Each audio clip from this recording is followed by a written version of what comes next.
Bom, pessoal, vou deixar aqui a palavra com o Wagner Elias para vocês. Bom dia, pessoal. Estava brincando com o pessoal aqui que eu já virei o animador matinal das conferências de segurança. O pessoal está colocando sempre no primeiro slot das palestras e tudo quanto é evento. A ideia hoje é falar um pouquinho para vocês sobre a parte de segurança em aplicações mobile, tá? E eu vou falar especificamente das aplicações. Eu não vou falar do sistema operacional ou da infraestrutura onde é implementado, às vezes, algumas aplicações mobile que conversam com a infraestrutura interna de uma empresa. O foco é nas aplicações. Alguns exemplos aqui, tá? Tenho certeza que todos vocês que têm algum tipo de aparelho que roda Android ou iPhone, vocês têm aplicações semelhantes, ou seja, você deve ter uma aplicação do Dropbox, ou uma aplicação do Skype, ou, nesse caso aqui, um pouco mais específico, uma aplicação do PayPal, que faz transação na internet, ou seja, valores envolvidos. E qual a questão dessas aplicações? Vocês confiam na segurança dessas aplicações? Alguém já se preocupou em validar ou questionar o que está sendo implementado nessas aplicações? Alguns exemplos aqui. Dropbox. Recentemente, o Dropbox sofreu de uma vulnerabilidade que acontece da seguinte forma. As aplicações em Android, elas têm uma característica que você pode configurá-las para que elas falem entre si. Ou seja, existe comunicação entre as aplicações Android. E devido a uma configuração inadequada, o usuário e senha do Dropbox era compartilhado com todas as aplicações que estavam no seu Android. Tá? Então, imagine um código malicioso, malware, ou uma aplicação mal intencionada poderia capturar aí as suas informações, credenciais de acesso do Dropbox e ter acesso a todo o seu repositório. O bom é que geralmente a gente não coloca nada confidencial nesses repositórios.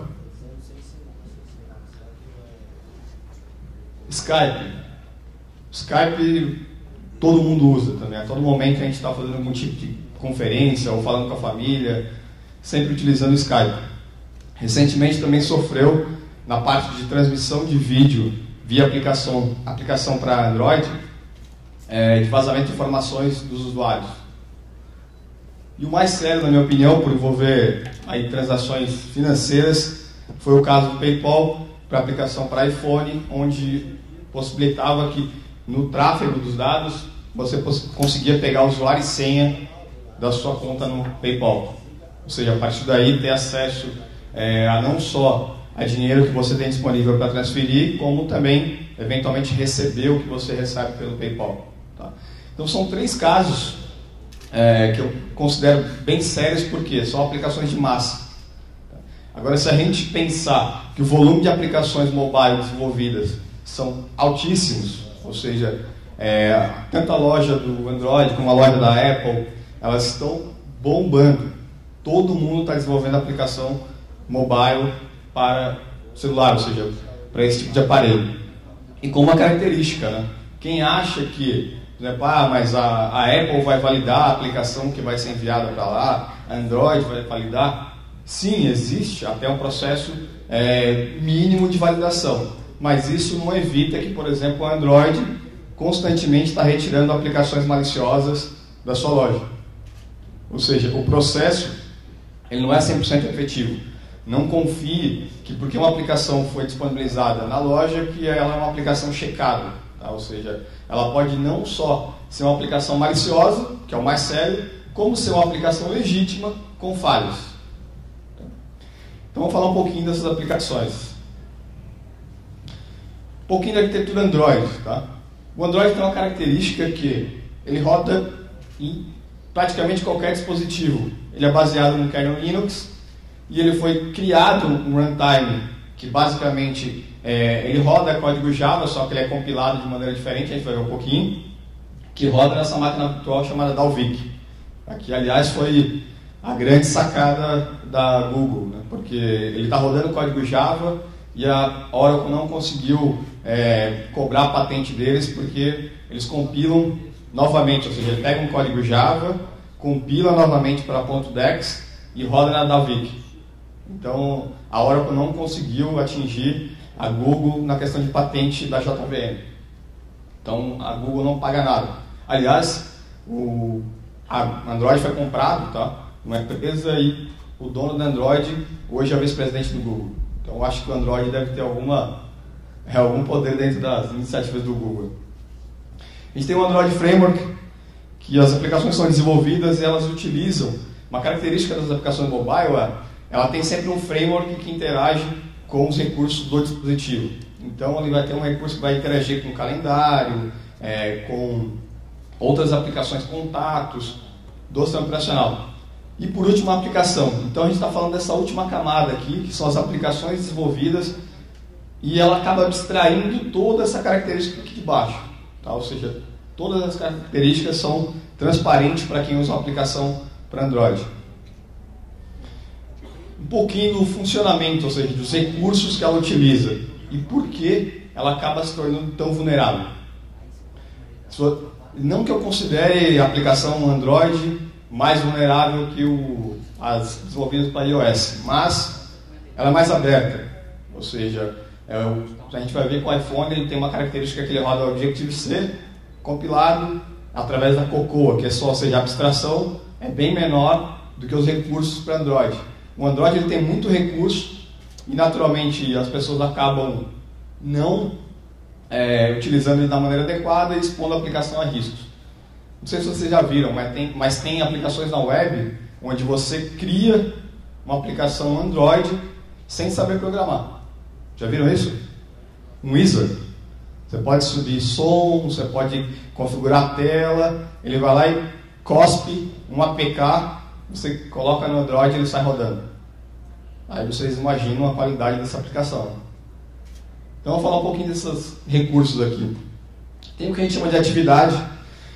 Qualquer coisa, qualquer ação que você faça numa aplicação Android, ela gera uma atividade. Tá? Que pode ser tanto da tela, um botão que você clica e ele vai interagir com alguma coisa no Android, ou pode ser atividades que são geradas por outras, ou seja, que não é diretamente ligada a uma interface da aplicação. Os serviços nada mais é do que uma atividade, só que você define ele como serviço e, consequentemente, você consegue estender ele, ou seja, quem programa a orientação a objetos, você consegue estender aquela funcionalidade e você consegue conversar com outras aplicações. E aí, a partir do momento que você faz isso, você já tem que tomar outro cuidado, que é configurar um arquivo XML que toda aplicação Android tem, que é o Android Manifest. A partir do momento que você estende, você cria um serviço e não define no Android Manifest que ela não pode ser acessada, ela vai ser acessada por qualquer outra aplicação de Android. Tá?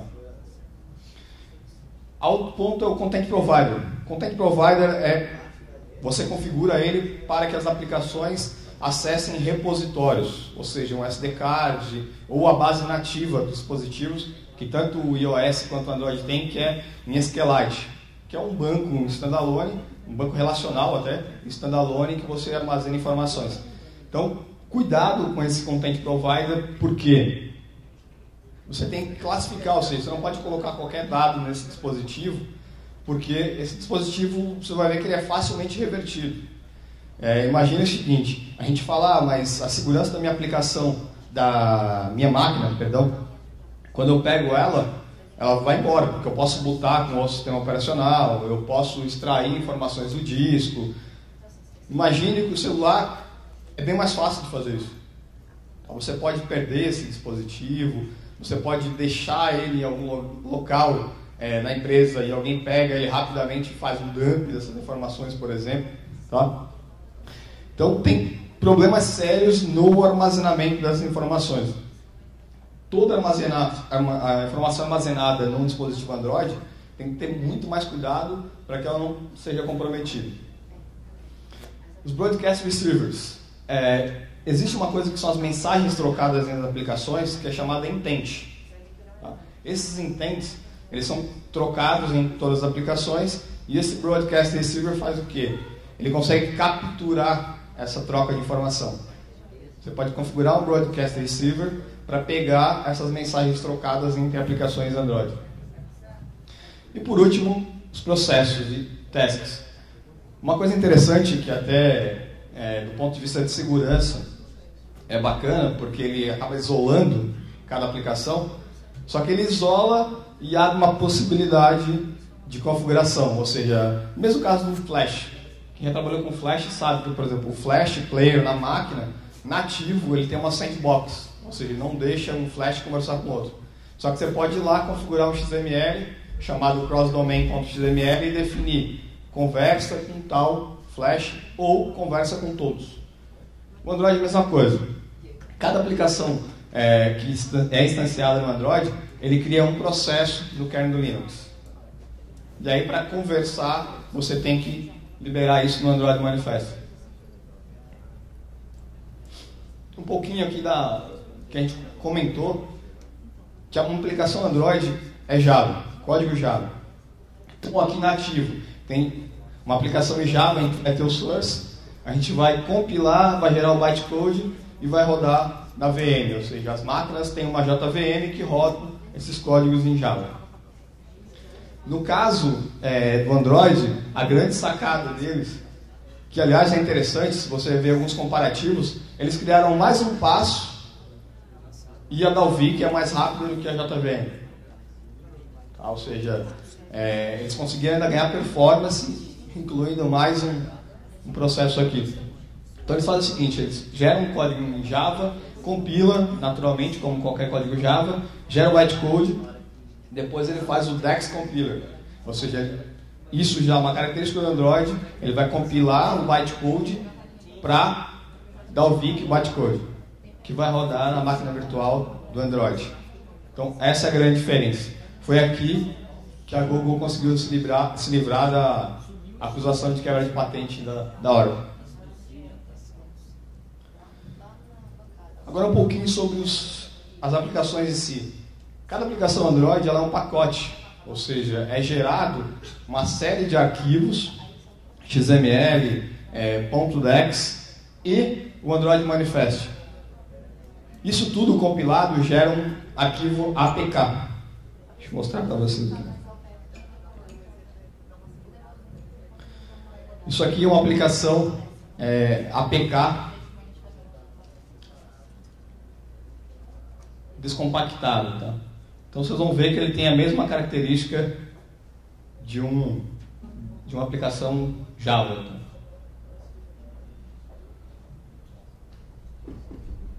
Então ela é gerada um pacote, um .apk, e esse .apk vai para o Android. E tem uma característica aqui. Esses arquivos XML, eles são codificados. Tá? Ou seja, ele é reversível. Não é criptografado, eu consigo facilmente pegar um arquivo XML e chegar ao conteúdo original dele. O mesmo caso acontece com os .dex. O .dex, na verdade, lembram no passo anterior, onde eu pegava um código Java, gerava um .dex, vou fazer ao contrário. Vou pegar uma Dalvik bytecode e vou chegar até o código Java. E a partir daí eu faço uma análise estática normal. Esse aqui é um código, um Android Manifest. Como eu falei para vocês, os arquivos XML que é gerado no pacote da APK, ele fica codificado dessa maneira aqui. E aí já tem até alguns scripts em Perl que ele deixa assim. Ou seja, se a gente olhar aqui no Android Manifest, tudo é definido aqui. Então eu vou definir quais os serviços que foram instanciados naquele Android APK, aplicação APK, quem pode conversar com quem, quais as permissões, e aí quais são os principais problemas. Inclusive aconteceu com a aplicação do Dropbox. Isso aqui não é configurado adequadamente. Então, eu não defino a permissão para um serviço, outra aplicação pode ir lá instanciar aquele serviço e pegar as informações. Foi o que aconteceu no caso do Dropbox. Um pouquinho agora da arquitetura de iPhone. O iPhone já tem outra característica, né? Ou seja, todo o dispositivo é Apple. Tá? Então, eu tenho desde o hardware, que é da Apple, o firmware, o processador ARM, o sistema operacional, o iOS, que aliás foi estranho isso aqui, né? Porque iOS para mim sempre foi Cisco, né? Depois virou, a Apple conseguiu chamar também o sistema operacional deles de iOS. E tem uma linguagem que é o Objective-C. O Objective-C, apesar de o pessoal, todo mundo fala, mas o Objective-C é uma variação do C. Bem diferente, tá? Ele lembra o C, tá? Mas é bem diferente. Tem o framework, o Cocoa Touch, que novamente, vai ter uma abstração grande da minha aplicação. Na verdade, na grande maioria das vezes eu estou interagindo com a Cocoa, porque a Apple também tem. Você cria aplicação para iPhone com o Wizard. Arrastando, você vai lá, tem uma aplicação para criar a tela, você vai arrastando um Dropbox, um Testbox, aí depois você vai lá, associa os eventos, vai associando o código e ele gera a aplicação iOS. A diferença então do iPhone eu tenho uma abstração muito menor. Por isso que eu falei para vocês que não que o iPhone seja mais seguro as aplicações, mas ela tem a possibilidade menor de erro e também tem uma dificuldade maior para análise, porque não sei se felizmente ou infelizmente não é qualquer pessoa que vai analisar um código em Objective-C.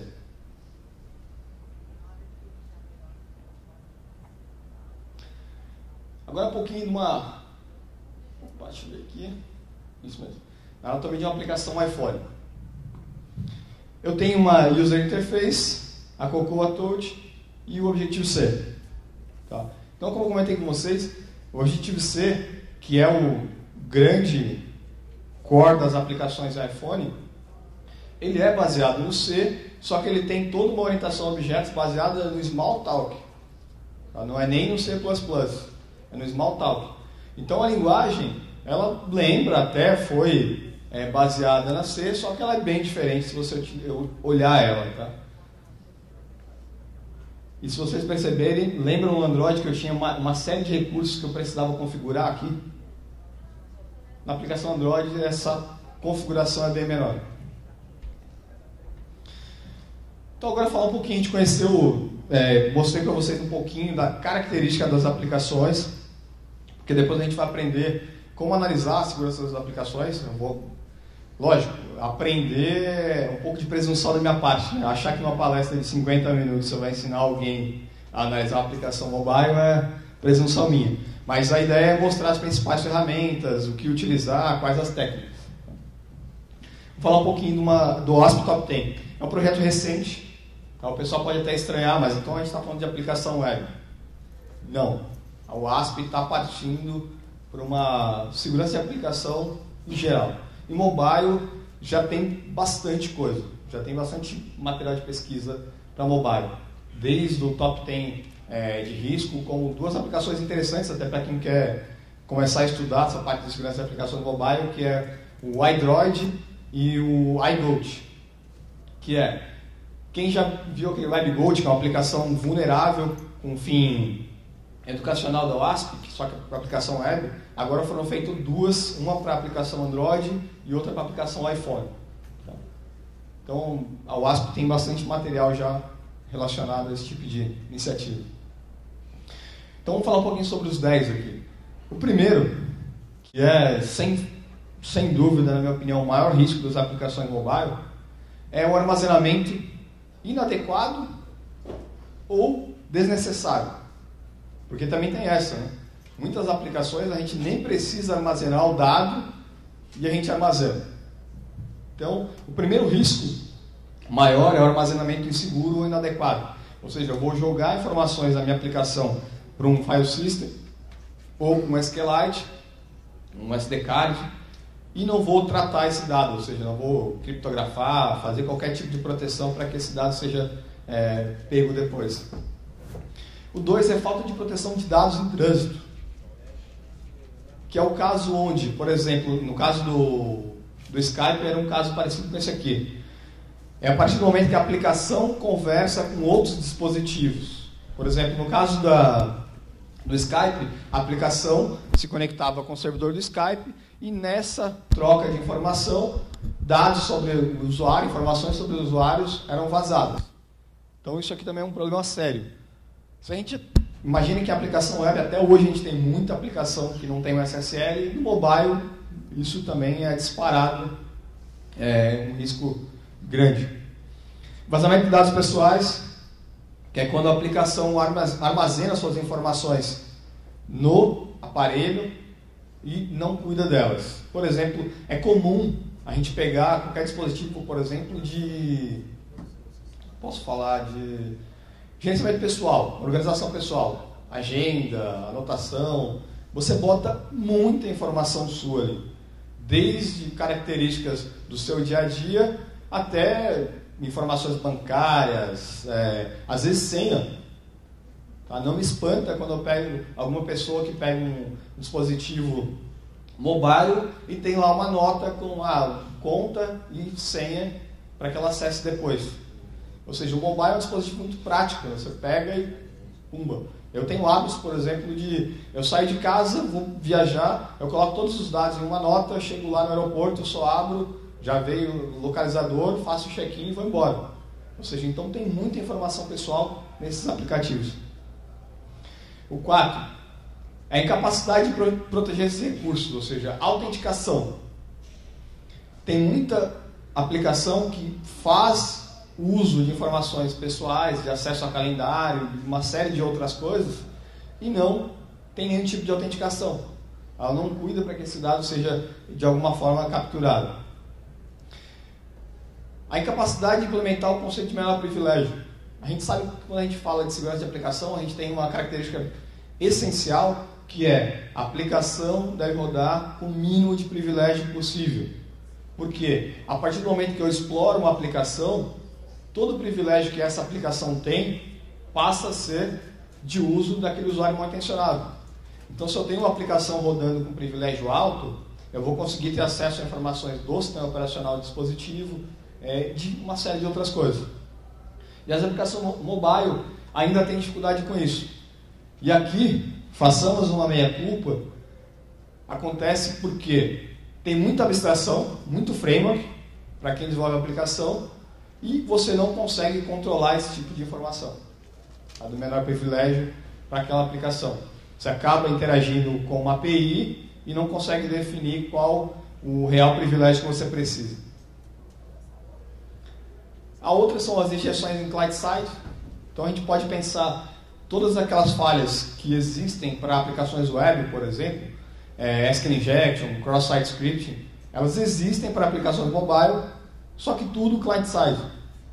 Isso quer dizer que eu vou ter que utilizar de engenharia social, de algum recurso que faça com que o usuário da aplicação interaja com aquele payload malicioso que eu vou enviar para ele. O 7º, ligação de serviço.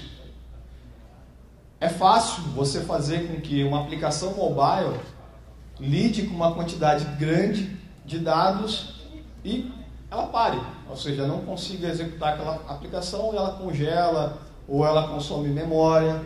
No caso do iPhone, por exemplo, é muito comum aplicações que têm memory leak. Por que isso? Todas as características de linguagem C, de outros softwares desenvolvidos em linguagem de mais baixo nível. O 8º, código de terceiro mal intencionado. Isso aqui eu acho que não preciso nem comentar, porque toda hora sai na mídia aplicações maliciosas, por exemplo, na loja do Android. Muita aplicação maliciosa. Buffer overflow. No caso do iOS, como é uma linguagem de baixo nível, não é uma linguagem de código gerenciado, então a incidência de format string, buffer overflow acontece como na linguagem C. E a 10ª, que é a falha implementar o secure side, ou seja, a comunicação entre a aplicação e o server side. Quando a minha aplicação tem que conversar com um servidor, com um dispositivo que está numa rede interna, por exemplo.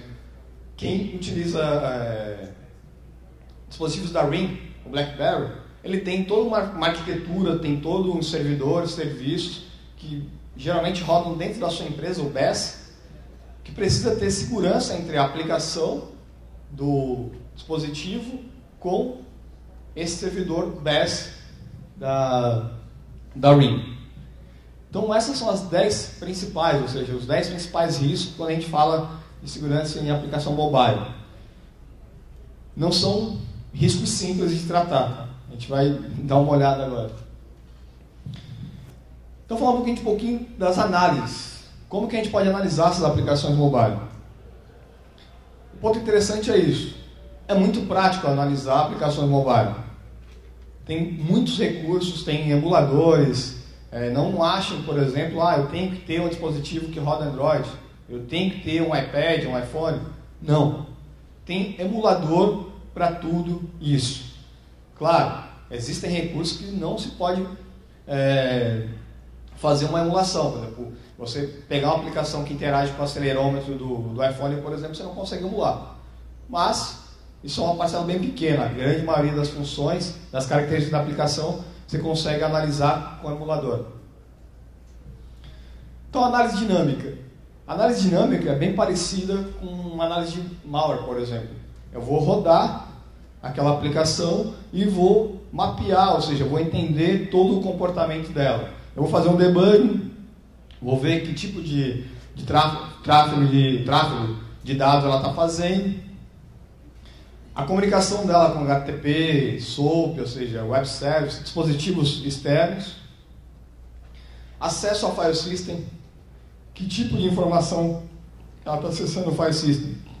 Muitas vezes pode acontecer aqui a quebra daquele menor privilégio. De repente ela está acessando um recurso no file system que ela precisa ter um privilégio maior. Então, por que não restringir isso? E o armazenamento e leitura de dados, ou seja, como ela está gravando essas informações, que tipo de informação ela está gravando no SQLite, no file system, no SD card. Então essa é a análise dinâmica. Essa análise dinâmica é interessante porque você pega características mais baixo níveis, ou seja, eu consigo pegar um file system.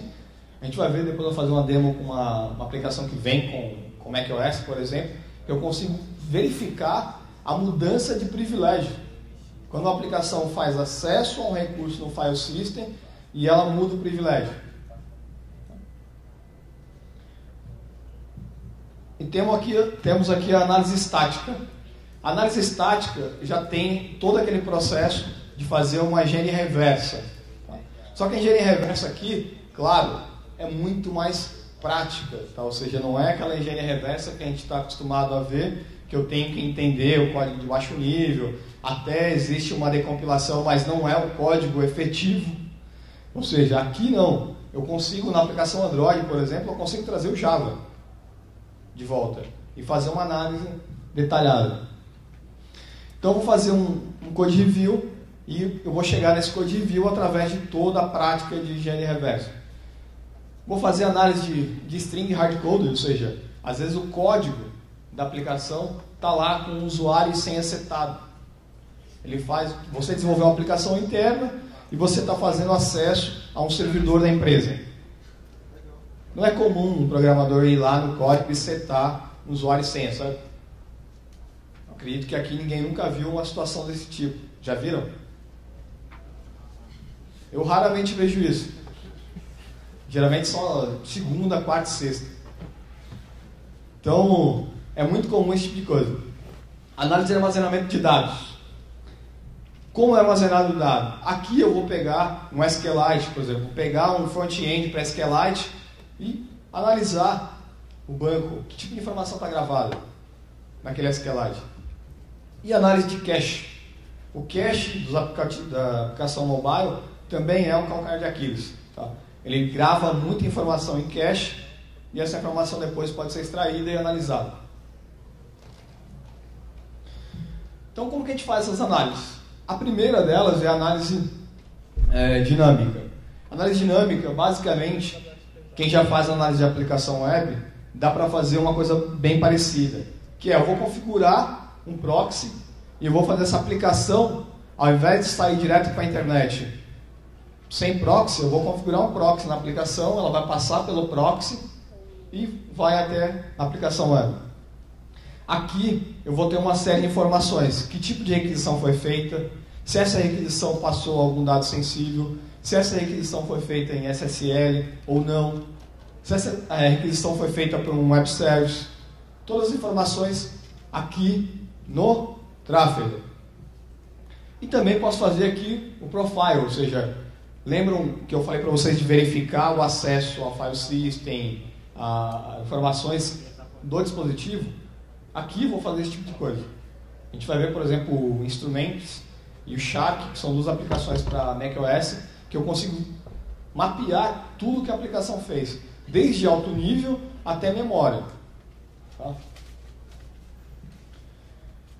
Então agora um pouquinho da uma análise estática no dispositivo Android, na aplicação Android. Então o primeiro passo aqui, é pegar uma APK, descompactar ela. Lembram que ela vem com um arquivo .pk, que é um pacote. Esse pacote, se você for lá com um zip, um zip da vida, ou um zip, dá um zip no APK, ele vai gerar essas pastas aqui com os recursos, como eu tinha mostrado.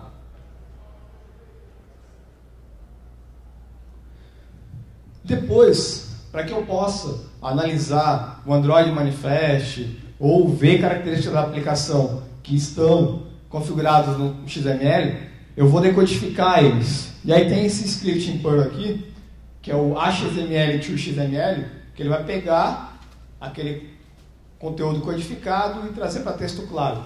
Como aquele exemplo que eu apresentei para vocês do Android Manifest. Eu apresentei ele codificado e depois decodificado. Quem faz esse processo é esse script em Perl aqui. O terceiro passo, eu vou fazer o quê? Eu vou pegar os .dex, que são códigos compilados para rodar na Dalvik, e vou fazer eles virarem bytecode Java. Ou seja, eu vou trazer um passo para cima. Então, eu fiz isso. Eu usei aqui o dex2jar, ele pegou um .dex e me gerou um bytecode Java. Depois, eu vou pegar um código em Java, um bytecode Java, usar o JAD, por exemplo, ou tem outras N ferramentas para decompilar Java bytecode, e vou trazer o código Java para que eu faça uma análise. Então, esses são os passos para uma aplicação Android. No caso de uma aplicação iPhone, a coisa é um pouquinho mais complicada. Tá? Tanto que o ideal é se utilizar recursos como, por exemplo, um IDA Pro, ferramentas para fazer uma análise mais profunda em acesso de memória, de recursos do sistema operacional. Mas, em linhas gerais, você consegue gerar, por exemplo, do Objective-C compilado, você consegue pegar as classes desse código usando o O2 ou o ClassDump. E dependendo da situação, às vezes ele não vem, tá? A gente já teve vários casos onde não vem detalhado ao ponto de fazer uma análise estática clara. Mas muitas vezes você consegue fazer uma análise estática. E aí você pode fazer tanto de maneira manual, como usando uma ferramenta que se chama Clang. Depois eu vou apresentar ela para vocês. Uma ferramenta que faz Code View, ou seja, faz análise estática de código de Objective-C. Então percebam que aqui o processo do iPhone, apesar de ele ser 2 passos só, ele não me traz tanta clareza nas informações para análise. Tá? Ou seja, existe mais skill para analisar uma aplicação iPhone do que exige para uma aplicação Android. Agora as ferramentas aqui, vamos falar um pouquinho das ferramentas que a gente utiliza para essa análise.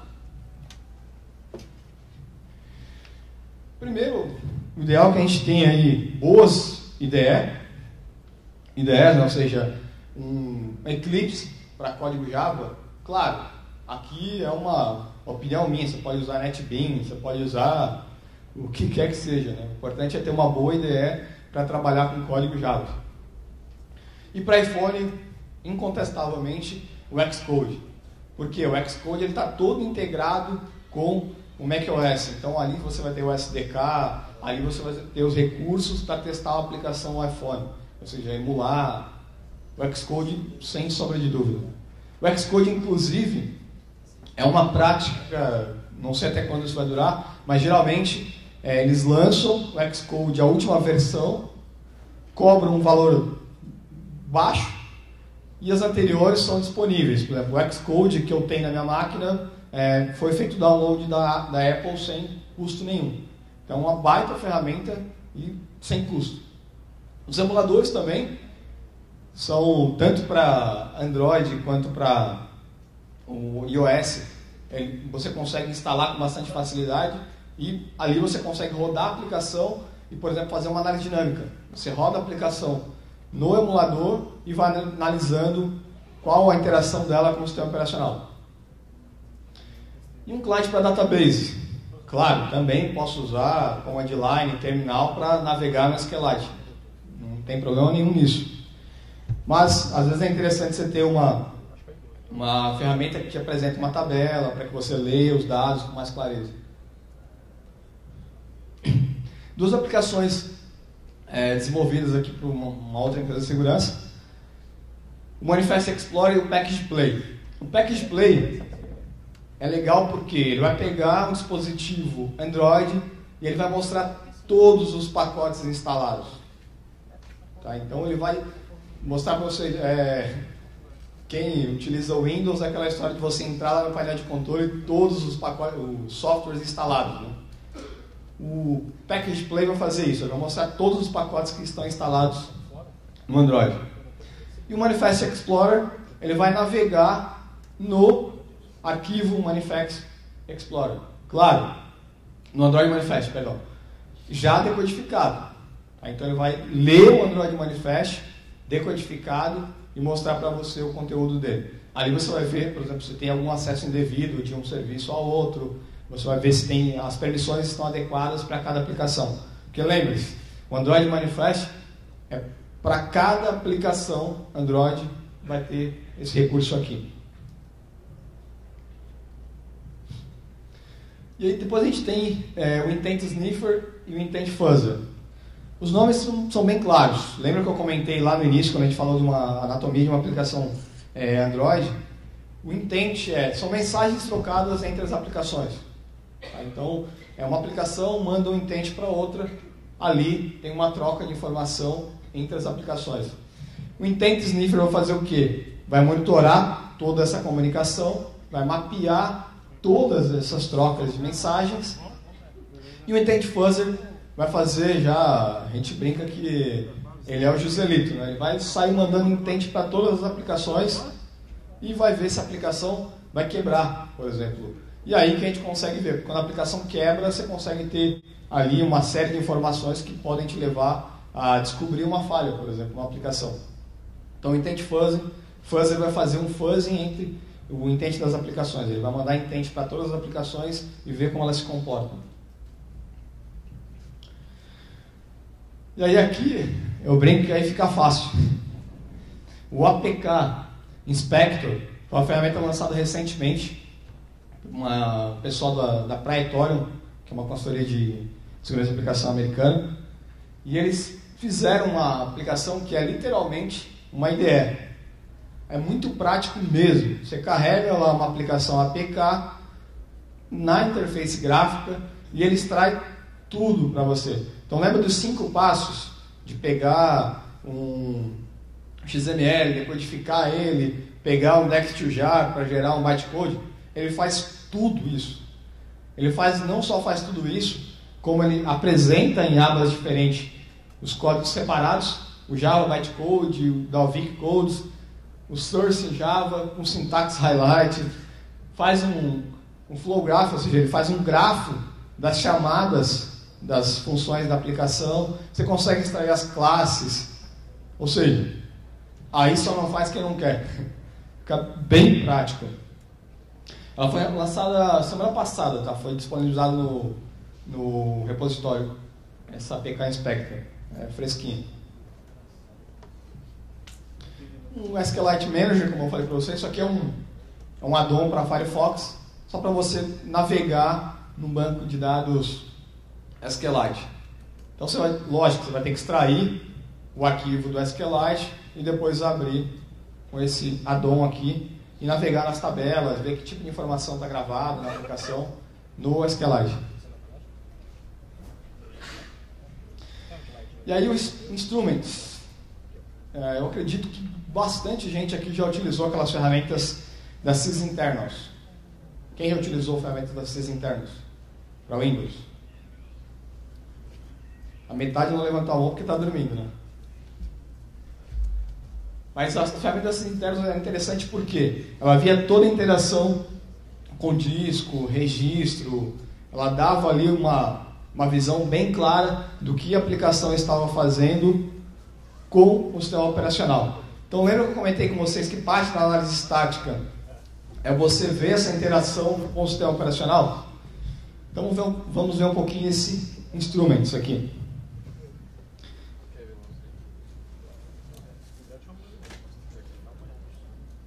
Ok. Ele é uma aplicação que já vem com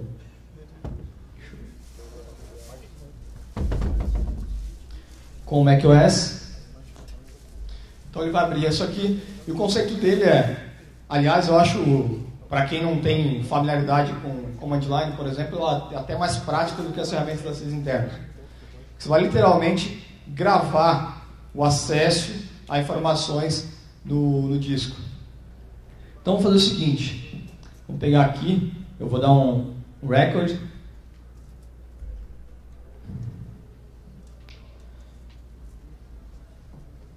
Deixa eu pegar. Mais fácil criar um novo aqui.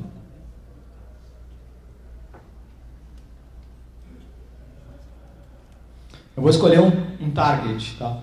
Ou seja, eu vou falar para o instrumento qual aplicação que eu quero ver a interação com o sistema operacional. Vou pegar a calculadora aqui. A resolução agora me matou, hein?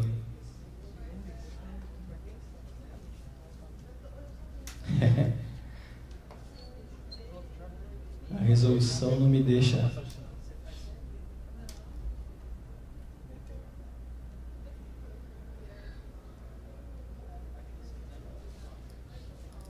eu pegar uma volta aqui. Deixa eu voltar nesse porque a resolução não deixou abrir a calculadora. Mas aqui já é um processo que eu tinha rodado, aquela história de demo, né? Você faz 10 vezes antes de apresentar, e chega na hora de apresentar, acontece alguma coisa. Então eu já tinha aqui uma pronta.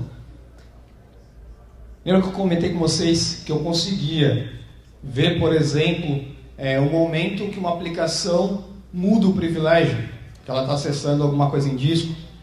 Aqui no Instruments eu consigo fazer isso. Vou pegar aqui.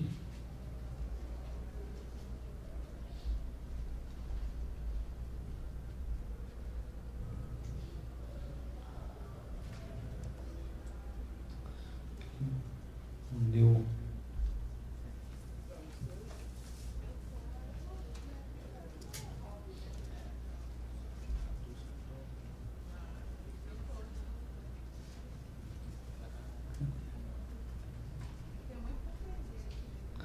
Aqui ele aparece ele dá um chmod. Se eu consigo gravar aqui. Pronto. Ele abriu a calculadora. Então eu vou fazer aqui. Ele está monitorando ó, a interação que está acontecendo com o OS. Tá? Então vamos ver se eu peguei aqui um chmod.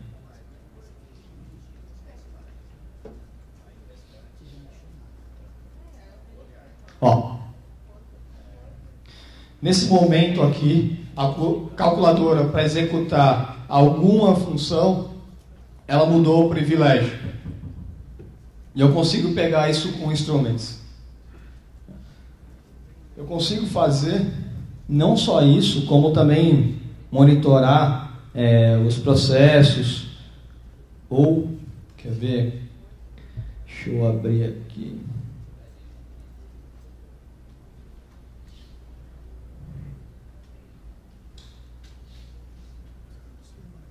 A resolução aqui não está ajudando. Mas eu coloquei aqui só 2 características. Mas você vai abrir lá, tem uma série de características que você seta. Ou seja, eu quero ver quais os acessos a discos, ou seja, arquivos no disco. Você vai lá, seta o index desse aqui e ele vai te listar aqui quais foram os acessos a arquivos no sistema operacional. Então o Instruments ajuda bastante nisso.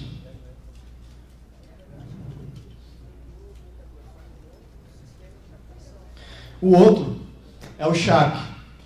O Shark já é mais baixo nível, ou seja, ele vai fazer um dump, ele vai pegar lá um dump da memória, vai apresentar e você vai analisar ali uma coisa de mais baixo nível, ou seja, uma aplicação iOS que está acessando tal processo em tal memória.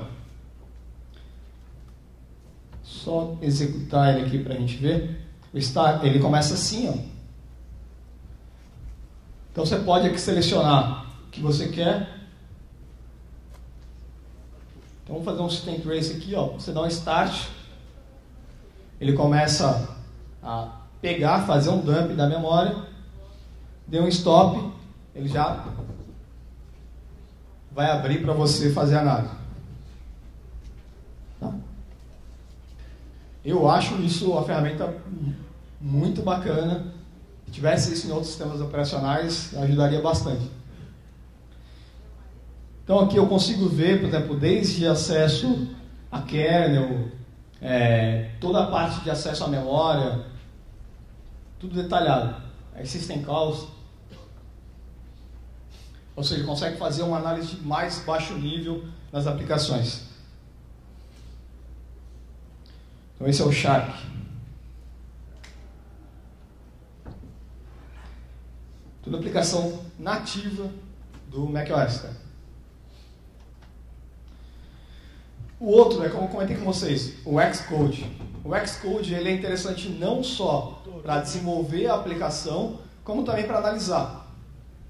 Como ele apresenta um código de maneira bem clara, você consegue, por exemplo, fazer os call gráficos aqui fazer um grafo com as chamadas das classes, das funções do código da aplicação iOS.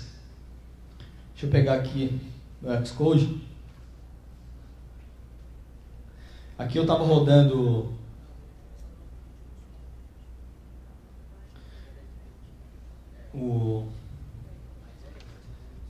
eu ia fazer uma demo aqui com o iGoat, que é uma daquelas aplicações vulneráveis da WASP, só que deu algum problema aqui no SDK que ele não reconhece.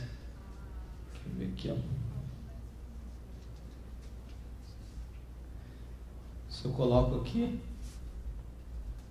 ele não está aparecendo para mim aqui o SDK do iPhone. Bom, uma coisa interessante que dá para fazer aqui no Xcode é isso aqui, ó.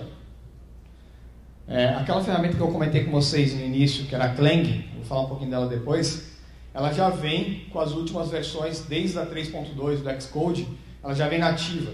Então você pode, no momento que você vai fazer uma compilação, ou seja, compilar, fazer um build numa aplicação para iOS, você pode determinar que essa análise vai ser feita. Então ele já vai lá, faz uma análise e apresenta para você ali quais são as potenciais vulnerabilidades. Deixa eu voltar aqui no Xcode. Então aqui, como um EDL, apresenta aqui as informações. Isso aqui é a informação da interface, porque a Cocoa ela implementa um MVC, tá? Ou seja, aquele padrão Model, View e Controller. Então isso aqui é parte da interface. E aqui, esses dois códigos eles vão ser compilados, são códigos de Objective-C que vão ser compilados e geram a aplicação em si. Mas pode fazer isso aqui é legal para análise, quer ver? Ó, um class model aqui. Ele gera todo um grafo com as chamadas, com as classes e os métodos de cada código. Então, deixa eu pegar um que tem mais informação aqui.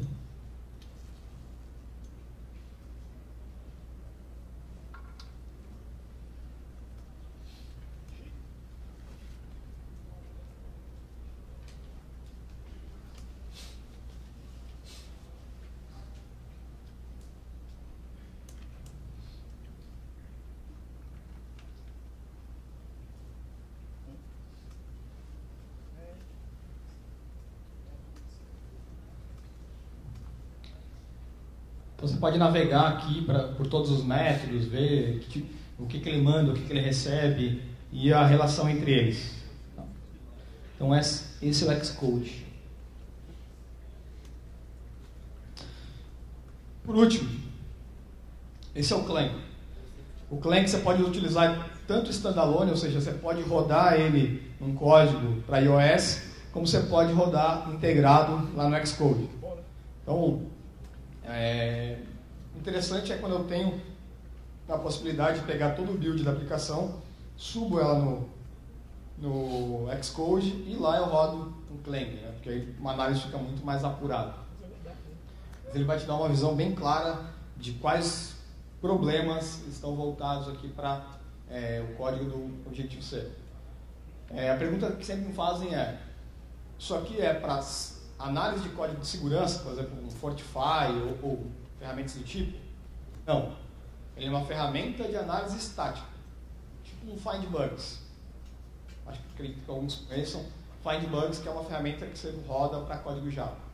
O Clang é semelhante. Não é voltado para a segurança, mas claro, uma coisa errada que é feita no código, naturalmente pode ocasionar problema de segurança. Então esse é o Clang. Então agora eu faço a pergunta: vocês ainda confiam nas aplicações mobile? Obrigado, pessoal.